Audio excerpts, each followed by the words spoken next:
Let's talk about Ryanair, should we? They've published the details of all of its flight cancellations up to the end of next month, following its self-confessed mess-up over its pilot rotas.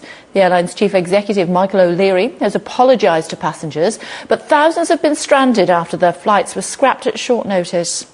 The airline said it will be cancelling as many as 470,000 bookings, representing around 2% of flights, or around 40 to 50 flights a day.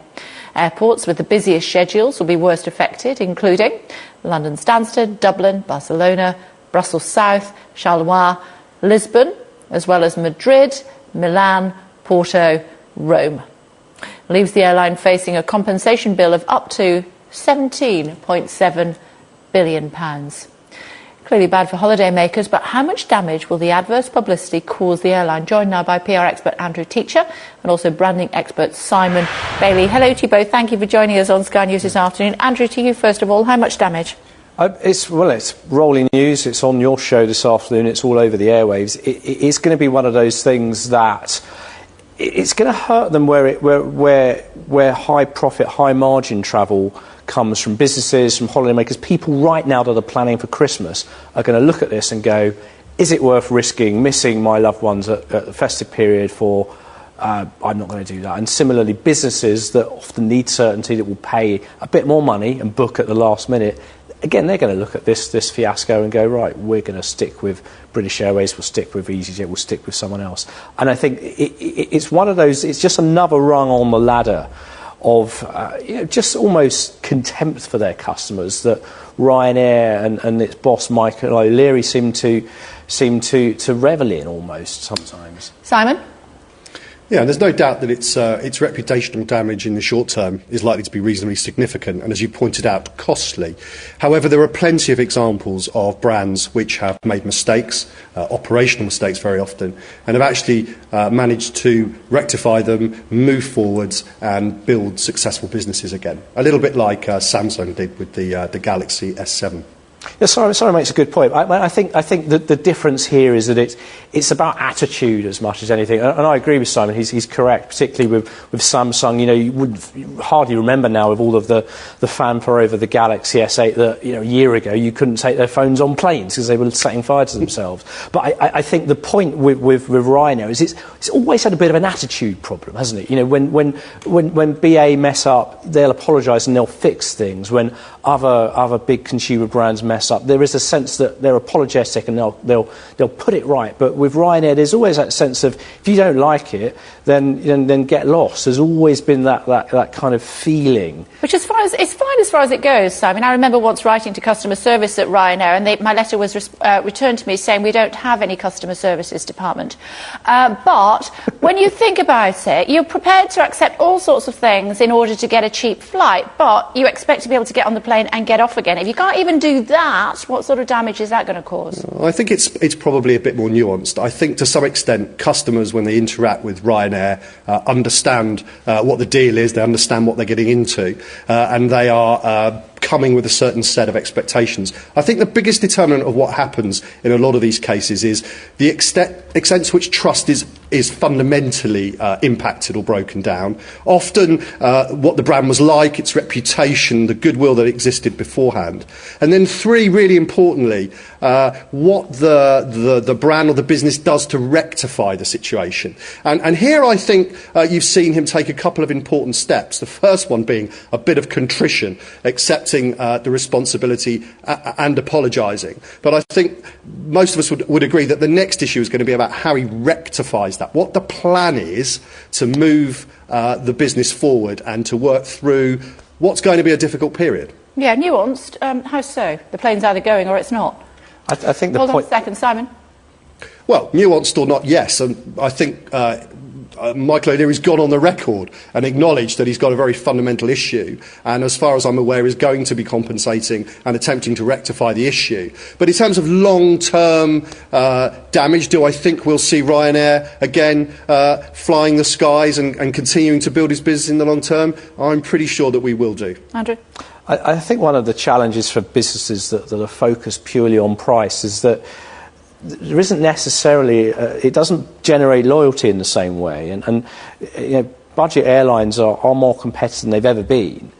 that's the challenge that Ryanair is going to have from this, is that bit by bit it's chipping away at that loyalty that customers have.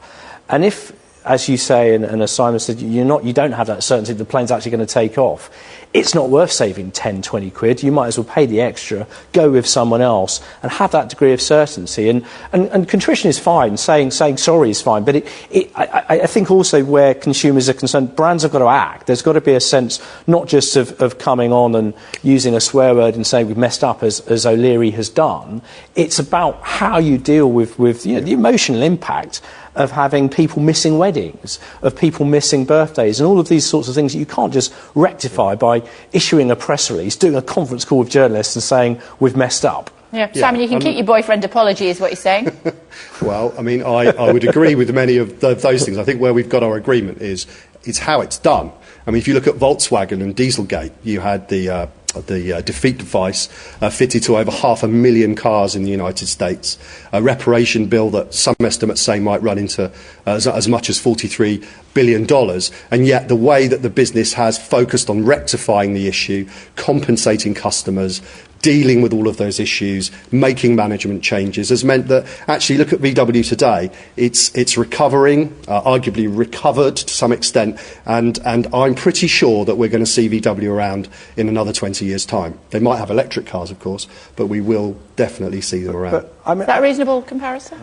It is in some respects. I suppose maybe I'm a cynic, Simon, but I'd argue that unlike having your wedding ruined or a trip to see your kid's christening taken away from you, actually the VWs didn't really mean much for a lot of customers. Yeah, you had a car that might have been flouting the rules on pollution levels, but that didn't necessarily mean anything material to an owner of that vehicle. Many people just simply, ultimately, if you care that much about not polluting the environment, you buy a hybrid in the first place. It's about reputation management, though, Simon, isn't it? And he is known, Michael O'Leary, as being, a little bit gung-ho when it comes to the way that he deals with his passengers, but they sort of love it. But nevertheless, we go back to the point that the planes need to take off, and if they don't, then that brand loyalty is not going to last for very long. Well, to some extent you're correct. I think he's had to modify his style. But I mean, just before this interview, I asked somebody that I was speaking to, I'm coming on, what do you think about this whole thing? And she said to me, you know what? People know what they're dealing with when they fly with Ryanair. They know the deal. They know that occasionally there are going to be issues, and they know that their customer service isn't always fantastic, or, as you said, to some extent non-existent. What really matters now, though, is how he deals with that. And actually, speed is very important. I mean, in these types of crises, how quickly you're able to act, how quickly you can put in a plan, and whether you can deliver that with the verve and style that's recognisable and consistent with your brand is really important when it comes to rectifying these issues. I mean, I think and Simon's not wrong at all in any of that. He said it's a very well made point. I think that the only thing is that I would throw into that it's the arrogance of it that worries me. For brands taking consumers for granted, and Ryanair is a massive company. It's a €20 billion business that's been around since 1985. It's one of the biggest airlines in the world, if not the busiest by some measures. But things can change very quickly, as we've seen. Over the financial crisis, we had massive car manufacturers being bailed out. We have seen airlines go to the wall over the last few years, and there is a degree of risk for investors there that Ryanair is going to live to see another day. This is going to be just a blot on the landscape, really, in the grand scheme of things, particularly in the context of other airline crises over the last year or so. But things are never certain, they're never cemented, and taking your customers for granted